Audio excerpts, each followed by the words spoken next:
ನಾನಿವತ್ತು ಇನ್ನೊಂದು lunch box recipe ಜೊತೆ ಬಂದಿದ್ದೀನಿ. ಇದು ತುಂಬಾನೇ ಹೆಲ್ದಿ ಮತ್ತೆ ಅಷ್ಟೇ ಟೇಸ್ಟಿ ಆಗಿರತ್ತೆ. ಇವತ್ತಿನ ರೆಸಿಪಿ ಮೆಂತ್ಯ ಬಾತ್. ಎಲ್ರಿಗೂ ನಮಸ್ಕಾರ. Welcome back to Kanee's kitchen. ಬನ್ನಿ ಇಂಗ್ರೀಡಿಯೆಂಟ್ಸ್ ಏನೇನು ಅಂತ ನೋಡೋಣ. ಇಲ್ಲಿ ನಾನು ಅರ್ಧ ಬಟ್ಲು ಪುದೀನ ತಗೊಂಡಿದ್ದೀನಿ, 2 ಟೊಮೆಟೊ, ಇಲ್ಲಿ ಒಂದು ಮೀಡಿಯಂ ಸೈಜ್ ಈರುಳ್ಳಿನ ಉದ್ದಕ್ಕೆ ಹಚ್ಕೊಂಡಿದ್ದೀನಿ, 1 ಗ್ಲಾಸ್ ಅಕ್ಕಿ ತಗೊಂಡಿದ್ದೀನಿ, 1 ಕಟ್ ಮೆಂತ್ಯ ಸೊಪ್ಪನ್ನ ಚೆನ್ನಾಗಿ ತೊಳೆದು ಹೆಚ್ಚಿಟ್ಕೊಂಡಿದ್ದೀನಿ. ಇದ್ರ ಜೊತೆಗೆ ಪಲಾವ್ ಎಲೆ, 3 ಏಲಕ್ಕಿ, ಸ್ವಲ್ಪ ಚಕ್ಕೆ ಮತ್ತೊಂದು 5 ಲವಂಗ. ಇಲ್ಲಿ ಮತ್ತೊಮ್ಮೆ ಪುದೀನ ತಗೊಂಡಿದ್ದೀನಿ, ಅದು ರುಬ್ಬೋದಕ್ಕೆ. ಸ್ವಲ್ಪ ಕಾಯಿ ತುರಿ, ಶುಂಠಿ ಮತ್ತು ಬೆಳ್ಳುಳ್ಳಿ ಮತ್ತು ಖಾರಕ್ಕೆ ಬೇಕಾದಷ್ಟು ಹಸಿಮೆಣಸಿನ್ಕಾಯಿ.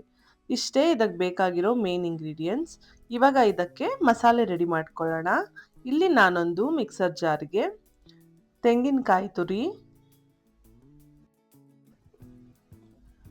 ರುಬ್ಬೋದಕ್ಕೆ ತೆಗೆದಿಟ್ಕೊಂಡಿರೋ ಅಂಥ ಪುದೀನ ಸೊಪ್ಪು,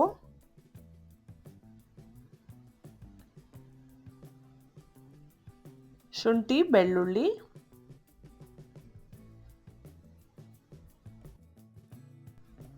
ಹಸಿಮೆಣಸಿನ್ಕಾಯಿ,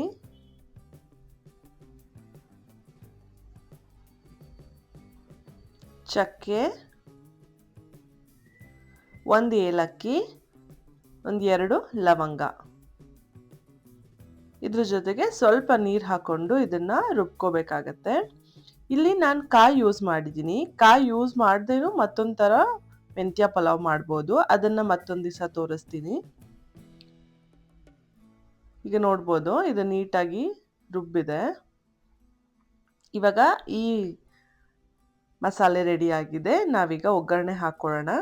ನಾನಿಲ್ಲಿ ಒಂದು ಕುಕ್ಕರ್ಗೆ 2 ರಿಂದ 3 ಸ್ಪೂನಷ್ಟು ಎಣ್ಣೆ ಮತ್ತು 2 ಸ್ಪೂನು ತುಪ್ಪ ಇದನ್ನು ಹಾಕೋತಾ ಇದ್ದೀನಿ. ತುಪ್ಪ ಮತ್ತು ಎಣ್ಣೆ ಸ್ವಲ್ಪ ಚೆನ್ನಾಗಿ ಕಾಯಬೇಕು.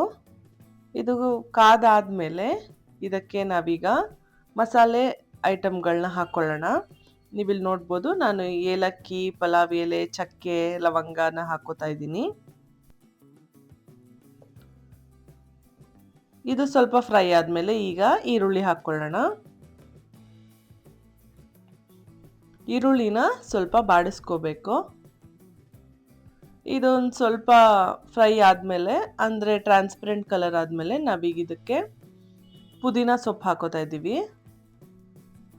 ಪುದೀನನ ರುಬ್ಬೋದಕ್ಕೂ ಹಾಕಿರ್ತೀವಿ ಮತ್ತು ಇಲ್ಲೂ ಸ್ವಲ್ಪ ಹಾಕ್ತೀವಿ. ಇದು ಟೇಸ್ಟ್ ಚೆನ್ನಾಗಿರತ್ತೆ. ಇದು ಸ್ವಲ್ಪ ಫ್ರೈ ಆಗಲಿ. ಈಗ ನೋಡ್ಬೋದು ಆಲ್ಮೋಸ್ಟ್ ಆಗಿದೆ. ನಾವೀಗ ಇದಕ್ಕೆ ತಗೊಂಡಿರೋ ಅಂಥ ಮೆಂತ್ಯ ಸೊಪ್ಪನ್ನ ಹಾಕೊಳ್ಳೋಣ. ಮೆಂತ್ಯ ಸೊಪ್ಪು ಸ್ವಲ್ಪ ಚೆನ್ನಾಗಿ ಫ್ರೈ ಆಗಬೇಕು ಎಣ್ಣೆಯಲ್ಲಿ, ಯಾಕೆಂದರೆ ಮೆಂತ್ಯ ಸ್ವಲ್ಪ ಕಹಿ ಇರತ್ತಲ್ವಾ. ಇದೊಂದು ಸ್ವಲ್ಪ ಹೊತ್ತು ಚೆನ್ನಾಗಿ ಫ್ರೈ ಆಗಬೇಕು ಎಣ್ಣೆಯಲ್ಲಿ. ಅದು ಹಸಿ ವಾಸನೆ ಹೋಗಬೇಕು ಮತ್ತು ಅದು ಕಹಿ ಎಲ್ಲ ಬಿಟ್ಕೊಳ್ಳತ್ತೆ. ಈಗ ನೋಡ್ಬೋದು ನೀವು ಇದು ಆಲ್ಮೋಸ್ಟ್ ಆಗಿದೆ. ಈಗ ಇದಕ್ಕೆ ನಾವು ಟೊಮೆಟೊ ಹಾಕೊಳ್ಳೋಣ.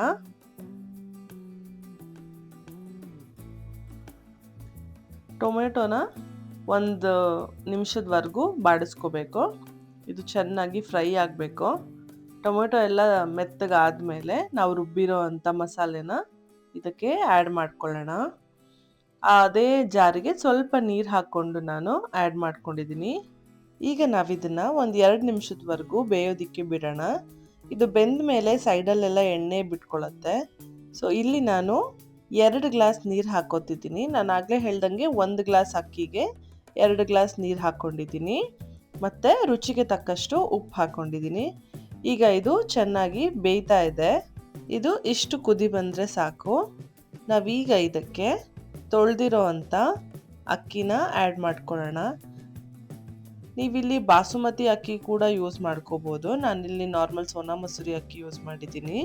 ಅಕ್ಕಿ ಹಾಕಾದ್ಮೇಲೆ ನಾನು ಲಾಸ್ಟ್ ಟೈಮೇ ಹೇಳ್ದಂಗೆ 1 ಕುದಿ ಬರೋ ತನಕ ಕಾಯಬೇಕು. ಇಮಿಡಿಯೇಟ್ಲಿ ಲಿಡ್ನ ಕ್ಲೋಸ್ ಮಾಡಬಾರ್ದು, ಇಲ್ಲಾಂದರೆ ಚೆನ್ನಾಗಿ ಮಿಕ್ಸ್ ಆಗೋದಿಲ್ಲ.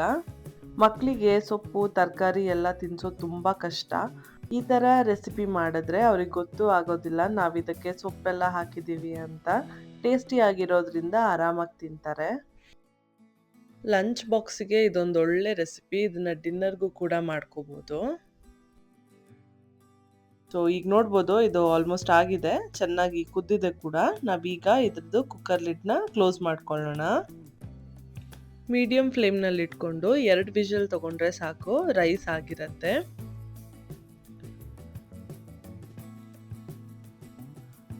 ಈಗ ಗಾಳಿ ಎಲ್ಲ ಹೋಗಿದೆ. ಈಗ ಓಪನ್ ಮಾಡಿ ನೋಡೋಣ ಹೇಗಾಗಿದೆ ಅಂತ.